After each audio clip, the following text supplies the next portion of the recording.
Let's go ahead and get into this, man. The Godfather of Soul. I'm gonna start this out with a. What was that? Jeez. I don't know, man. Sit on a tag. Whatever it was, I pulled something. Living with a hernia. Yeah, people, this is the story of James Brown. Simply like that. You get the story of his humble roots as a young boy to the man that he was, the legend, the icon, the soul superstar, the funk master Godfather himself, of soul. the Godfather of soul, Tommy. You didn't see this, Martin, so I get a chance to just sit here and tell you about it. Okay, tell me. I don't have to listen to, except for Tommy. Tommy gonna kick in. Yeah. I mean, you here to tell. Yeah. You here to tell me if I mess up on something. Of course I am. It's a combination of two things. It's James Brown, a powerhouse, and then the actor who can pull that off, Chadwick Boseman, man. Yeah. Now, before 42, I don't know where this man was. Right. You know, I don't know where he came from. Waiting tables. He's coming out the gate hitting hard, man. Yeah. Because so far he's played two black icons. Right. Back to back. Back to back. And he captured James Brown, man. Now, I don't think he's singing these songs, but first of all, he looks like James Brown. I mean, Not really.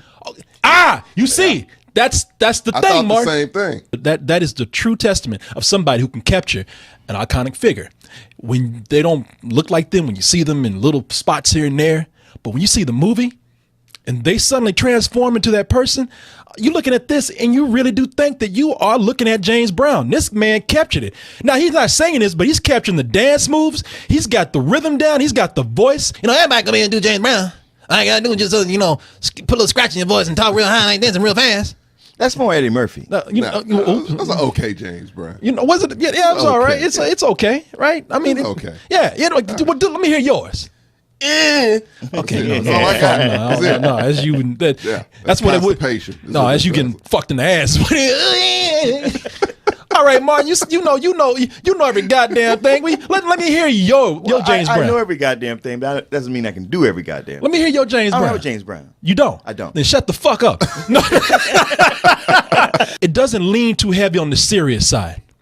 It wants to actually entertain you because they know that they're dealing with an entertaining figure right here. Now, there's some tragedy in here a little bit, but for the most part, I'm not going to say it was lighthearted, but it is very, very light on the seriousness. And be clear that the tone is set up very early because James Brown is mad about somebody taking a shit in his bathroom. That's at the start of the movie. Okay. And he comes in and say, "Who took a shit in my bathroom?" With a shotgun in his hand. I mean, go shoot somebody for taking a shit. Yeah. Was you pointing his gun? Was you? Boy, was you? And you're like, oh, shit. He was out to prove a point. Yeah. Yeah, don't shit in my bathroom. Yeah. But it's a terrible impression. I just can't stop doing it. I watched 42 and it was that performance and it was more subtle, a lot more low key than this one. And he came into this one. I think it's one of the best performances I've seen in a while in a biopic. You know what? For sure. This guy at this young age that he is, I would not be surprised if he might not get nominated, but near the Oscars, there's talk about him getting nominated, and I wouldn't be surprised if he was nominated. Okay. I mean, it's that good of a performance. A lot of these movies, they just can't get the makeup. I mean, that's rub on that Negro's face right there. No denying. But that's another thing. When you have a movie where it's shitty makeup, or it's at least bad makeup, and the actor is still, despite that bad makeup, is still coming through. Yeah. I mean, he overcomes any kind of slight that might give a performance like his, any kind of hindrance. He overcomes that. It's not just his performance. I mean, you got Viola Davis in there. I think she's in there. Octavia Spencer. Everybody that worked on The Help is in here. Right. Same director. Yeah. So is it the same director? Oh yeah. Okay. Same director. When the movie gets serious, that's where the flaws come in, because the movie wants you to have such a good time. The movie wants to show you the powerhouse that James Brown was. It just kind of skims over the things that might have been either uncomfortable or were of conflict to James Brown. There's a part in here where James Brown, I can't remember the actress who plays his wife, but Jill Scott. That was Jill Scott. That was Jill Scott. Oh, yeah. I'm glad you're here, Tommy. Look at you pulling your weight. Trying. Jill Scott comes in, and you know something's about to happen because James Brown just disappears behind a wall with no smile or anything. And she's like, "Hey, James, baby, you want me to make you a sandwich? That really was nice what we do." And he knocks her so hard, she goes flying across the room, Damn. hits a table, bounces off of that, hits the wall, and just crumbles to the ground. It was a hell of a hit. It was, I'm talking about. Why'd he do it? I know. Well, I don't want to tell. Yeah, I don't want to go into details yeah. why, but it was. I mean, it was one of them. Hey, shit. True James Brown, and she's on the ground crying and shit. And he's like, "You gotta do that shit again." It's like, oh shit, James Brown, he was a wife abuser. They say, you know what? Well, now that we got that out the way, Back to the music. Back to the music. You knocked it. It wasn't a Yes, tap. You it knocked was- the fuck out of her. You say it was a hand. I beg to differ. I think he balled up his fist and just punched the shit out of her. So I ain't see it, but when you see something like that, usually it's because the movie has the approval of the estate of whoever they're making the movie about. But like that kind of thing has happened in their life so much, you're like, I can't ignore this. I have to make some mention about it. It makes you feel like you do not consider domestic abuse enough of a subject here to play it respect, just so you can continue with making this man look good. It's a 2.5 hour movie, so I can understand what they're trying to do because the music is the main part of it. Right. And there are parts where they make sure to let you know that, all right, maybe we're not going to talk about this child abuse. I mean, this spousal abuse thing right here. But in other ways, we need to let you know that James Brown is an asshole. And has a way of, the reason why he can get away with being an asshole is because people just don't know what the fuck he's talking about when he makes an argument. Like in this clip right here, when he's talking to Craig Robinson, who plays Maceo Parker. God made your ears. You didn't make them. You gonna argue with God's ears? If it sound good and it feel good, then it's musical. So play it like I say play it. Motherfucker. You know, I know. and now these poor guys over like Craig Robinson are like, how the fuck can I argue with that? I'm not God, so I didn't make ears, so I don't know what the fuck I'm talking about. Oh, fuck it, all right. The way I see it, like the way he tried to direct this movie, I think it's Tate Taylor, something that's his name, whatever. But the way he tried to direct, Yeah, it was Tate Taylor. Yeah, he tried to make it anything but a regular music biopic. So he tried everything in his power, like messing up it's like a non-linear, storytelling Yeah. style, which is what really fucks the movie up, to be honest. Oh, really? It could have fucked it up. And I thought like the whole movie being out of order kind of helped that, because every time it was out of order, it left on a little mini cliffhanger. Okay. Yeah, it was like little minis, like short films, basically, just little things in his life. just kind of stringing you along. Yeah. Because hanging there with there are me. moments that you're looking for in this movie where somebody just comes out of nowhere that did James Brown wrong, and you looking like, oh shit, James gonna do something about this. He about to talk some shit, and they cut to just another part of his life. You know they're not gonna leave it, but you sitting there waiting for the whole time for them to come back to that. Why you also watch another good part? Dan Aykroyd, man.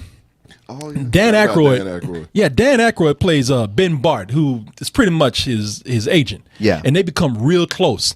And first of all, it's cool to see Dan Aykroyd coming in, being kind of older now. Yeah. Not being Dan Aykroyd, just cooling out, making appearances in movies. Yeah, just being, that's pretty much all he does now. yeah, I mean, he knows Bill Murray's out there, so he's like, shit, I can't let Bill Murray get on top of this, I can't let him have all that. Dan Aykroyd gonna start just showing up at parties for no reason and shit, But in the movie, he becomes a father figure to James Brown, and they don't, they never play that up. There's never a point where Dan Aykroyd's like, come here, Negro, let me give you a hug, nothing like that. So it's besides rushing over things, I think it's a highly entertaining film. Before I give my rating, I want to hear Tommy's last comments on this. And if I just say one more thing here, I don't know if you noticed this, Tommy, but the movie is so rushed in some parts. Did you notice that his kids never got any attention at all? But yeah, no, I thought he had 1 million kids. I know, but they ain't time to get them all on screen. Well, I mean, but acknowledge it in some way. They just, one part I want to mention. what's that? You probably thinking about the same part I'm thinking Little about. Richard. Oh, what about it? Oh, there's Little Richard is in this? Oh yeah. Yeah. It's one of the best. I think it's one of the best scenes in the movie, Little Richard. But it's a scene where James Brown and Little Richard are talking, just amongst themselves, and it gets a little homoerotic. And black people are so homophobic, Yeah. boy. I mean, because Little Richard, you see it as he was kind of getting. I mean, we know Little Richard's gay, Yeah, all right. yeah. So doing like, ooh, shit, come on, Right. But he wasn't really hitting on No. James Brown. He just told him. He said, James, let me tell you something. watch out for yourself. And black people was like, no, man. You actually heard one guy in the audience like, man, come on, man. You know, like, they ain't even touched. They ain't do nothing. All he did was just Having lean a conversation. forward. Just having conversation. Yeah. It was in unison. Yeah. It was almost like one big black choir, you know. Yeah. God damn, y'all quit being Yeah, so like, come on, man, watch the fucking movie. Quit being so fucking homophobic. Yeah. But anyway, Tommy, closing words here. Man, like you said, it's a fun movie. And I thought that too. I thought it was a very fun movie. Like I said, the only thing that frustrated me was the non-linear order. I'm sorry, go ahead. Hit it, Tommy. Yeah, the only thing that frustrated me was the non-linear order. It was fast-paced, man. It moved quickly. The performances were good. So I give it a matinee. I really feel strongly about this film. It's a simple audience pleaser. A lot of people talking about that Oscar stuff. I don't know about that because there's heavy flaws in here. But other than that, I like this movie, man, a lot.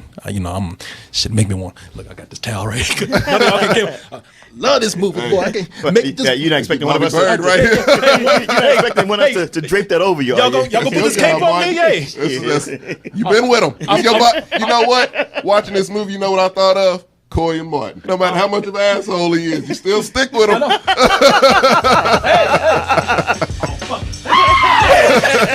Full price. Times is nice. Love it.